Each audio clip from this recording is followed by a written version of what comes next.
अपने अंदर से हसद कैसे ख़त्म किया जाए, क्योंकि आप भी तो जेलसी हो सकती है ना, हम भी तो इंसान हैं, हमें भी तो जलन हो सकती है। यार ये वक़ार भाई जो है ना, ये अजीब सा आदमी हमारे दर्स में आया करता था, है भाई, अब इसकी शादी भी हो गई और जनाब सुना है दूसरी शादी भी कर रहा है। ये मजाक कर रहा हूँ इनके साथ, ये बुरा नहीं मानते।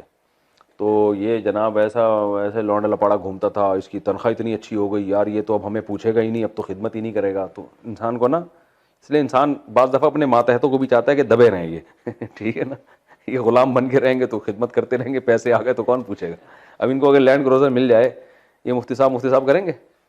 इनको मैंने बाइक ख़रीद के दी थी, उसके बाद से ये गायब है मार्केट से, बाइक लेके गायब मैंने तो दी थी कि चलो यार बेचारा इतनी खिदमत कर रहा है, तो उसके बाद से मार्केट से शार्ट। तो खैर मजाक कर रहा हूँ यार, तन्हाई में जाके गौर करना मजाक था या संजीदगी थी।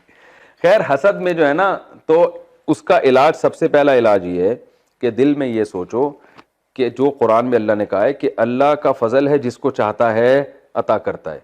तो हसद करने वाला अल्लाह से लड़ रहा है असल में।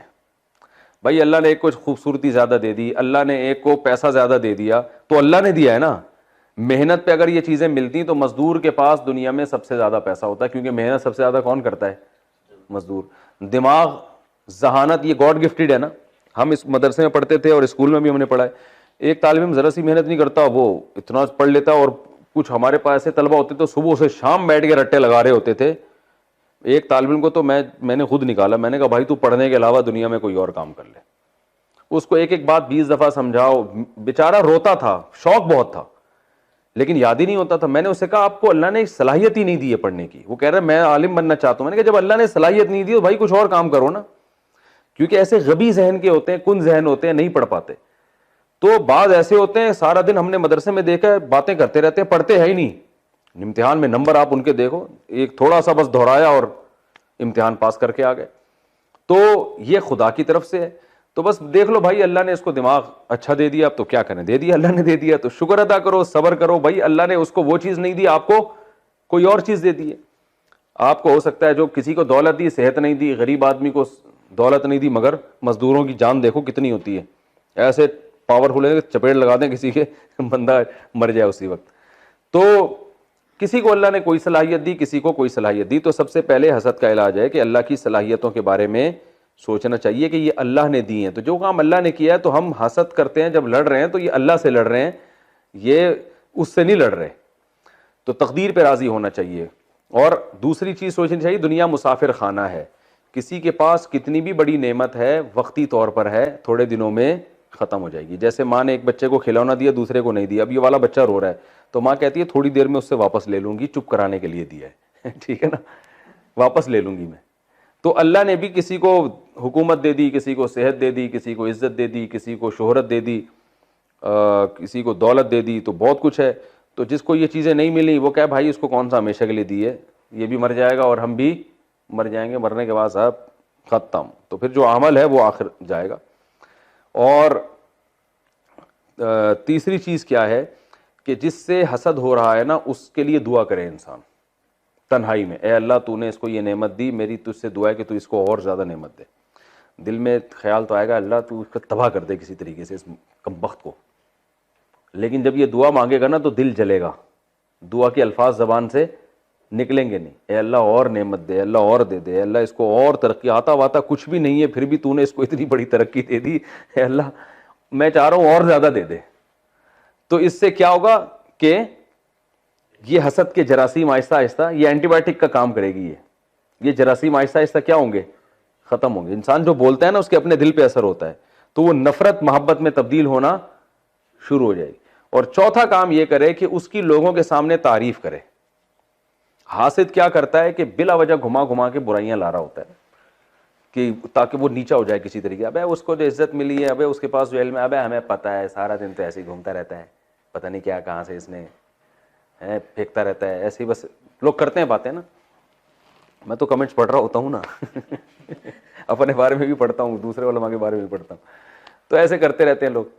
तो भाई तारीफ करनी चाहिए। जिसको हसद हो रहा है बोले भाई ये माशाल्लाह अल्लाह ने बड़ी सलाहियत दी है, तो उस तारीफ का क्या होगा कि दिल तो जलेगा, यार मैं पहले ही उसकी इज्जत से परेशान हूँ और मेरी तारीफ से कमबख्त की और इज्जत हो रही है।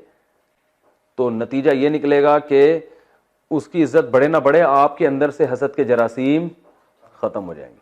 और ये बात याद रखें कि जब आपके दिल को अल्लाह ऐसा पाक बना दे ना कि आप में हसद खत्म हो जाए, तो ये खुद ब खुद लोगों के दिल में आपकी इज्जत बढ़ना शुरू हो जाती है। ये अल्लाह का अजीब कानून है कि जो सबके लिए अच्छा सोचता है ना, तो उसके लिए खुद ब खुद लोग अच्छा सोचना शुरू कर देते हैं। ये अल्लाह का एक निज़ाम है कि खुद ब खुद जो है ना हालात उसके हक में साजगार होना शुरू हो जाते हैं। जो अमारत नहीं चाहता, लोग चाहते हैं इसको अमीर बनाए। मदरसों में हम देखते हैं कि जो उस्ताद जो है ना चाहता है कि मुझे बड़ी किताबें ना मिलें, उसमें तवाज़ो, तो मोहतमीम की ख्वाहिश होती है इसको बड़ी किताब मिले, तलबा की ख्वाहिश होती है इसको बड़ी किताब मिले। ये यानी अल्लाह ताला उसकी मोहब्बत लोगों के दिलों में खुद ब खुद पैदा कर देते हैं। ये अल्लाह का निज़ाम है। और जो बड़े बड़े कमालात हो लेकिन वो चाहता है कि मैं आगे निकलूं, तो अल्लाह लोगों के दिल में डाल देते हैं कि उनके दिल में उसके कमालात के होने के बावजूद उनकी लोगों की चाहत होती है आगे ना बढ़ाए। तो आप देख रहे हैं ये जो यूट्यूब पे और जो एक दूसरे के खिलाफ फतवे फोड़ते रहते हैं ना, वो ऐसा है, वो यूं है, वक्ती तौर पर उनकी इज्जत बहुत होती है, मगर खुद उनके जो फॉलोअर्स हैं थोड़े दिनों के बाद उनकी इज्जत करना छोड़ देते हैं। इज्जत हमेशा उसी की होती है जो लोगों की खैर ख्वाहिश चाहता है। तो ये हसद का इलाज है। और लोगों की हसद से कैसे बचा जाए, इसका तरीका यह है कि अपनी नेमतें कभी लोगों के सामने खुल के बयान नहीं करें, अपनी तरफ नेमतों की निस्बत ना करें। मेरा ये कमाल, मैंने देखा, ओ भाई किया है, बस ठीक है, किया है, सारी दुनिया को पता है, मैं यूं मैं यूं मैं यूं मैं यूं।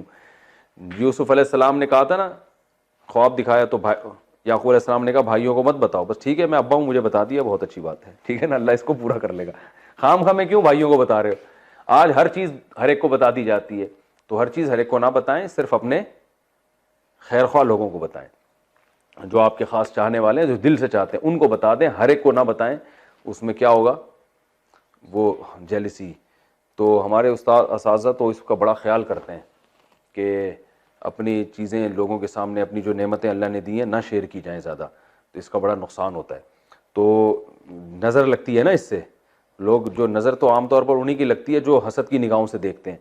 तो बिला वजह सबके सामने अपनी गाड़ी लाना, और ये मैंने गाड़ी खरीदी है, मैंने ये ख़रीदा है, मैंने यूँ ख़रीदा है, और हसद उस तौर पे ज़्यादा एकदम से कोई नेमत आ जाए। तो मैं लोगों से कहता हूँ अगर आपके पास एकदम से पैसे आ गए तो एकदम गाड़ी नहीं खरीदो, आप रक्शे से आप पहले आओ, जो है ना थोड़ी सी अच्छी बाइक खरीद लो। जब लोग उससे थोड़े मानूस हो जाएं तो फिर थोड़े सी एक FX खरीद लो आप, फिर थोड़े उससे मानूस हो जाएं तो तरक्की करते करते फिर आखिर में लैंड क्रूज़र लेकर आओ। क्योंकि अगर अल्लाह ने आपको पैसा दे दिया और अचानक लैंड क्रूज़र, तो ये हसद करने वाले ना उसको लैंड क्रूज़र पे नज़र लगा लगा के उसको रक्षा बना देंगे। हकीकत है ये। तो नबी सल्लल्लाहु अलैहि वसल्लम ने फरमाया कि नज़र जो है ना ऐसे लगती है कि ऊँट को हांडी में पहुंचा देती है। इतना बड़ा तगड़ा ऊँट होता है, नज़र लगाने वाले क्या करते हैं, वो बेचारा मर जाता है और हांडी में पकड़ा होता है वो। तो ये हासिदी, अब वहमी ना बने कि हर एक को इसी नज़र से देख रहे हैं। उस दिन मेरी घड़ी देख कर गया था, इसने नज़र लगवाई है। हमारे यहाँ वहम भी बहुत ज़्यादा है, तो वहमी ना बने, लेकिन यह कि एहतियात बहरहाल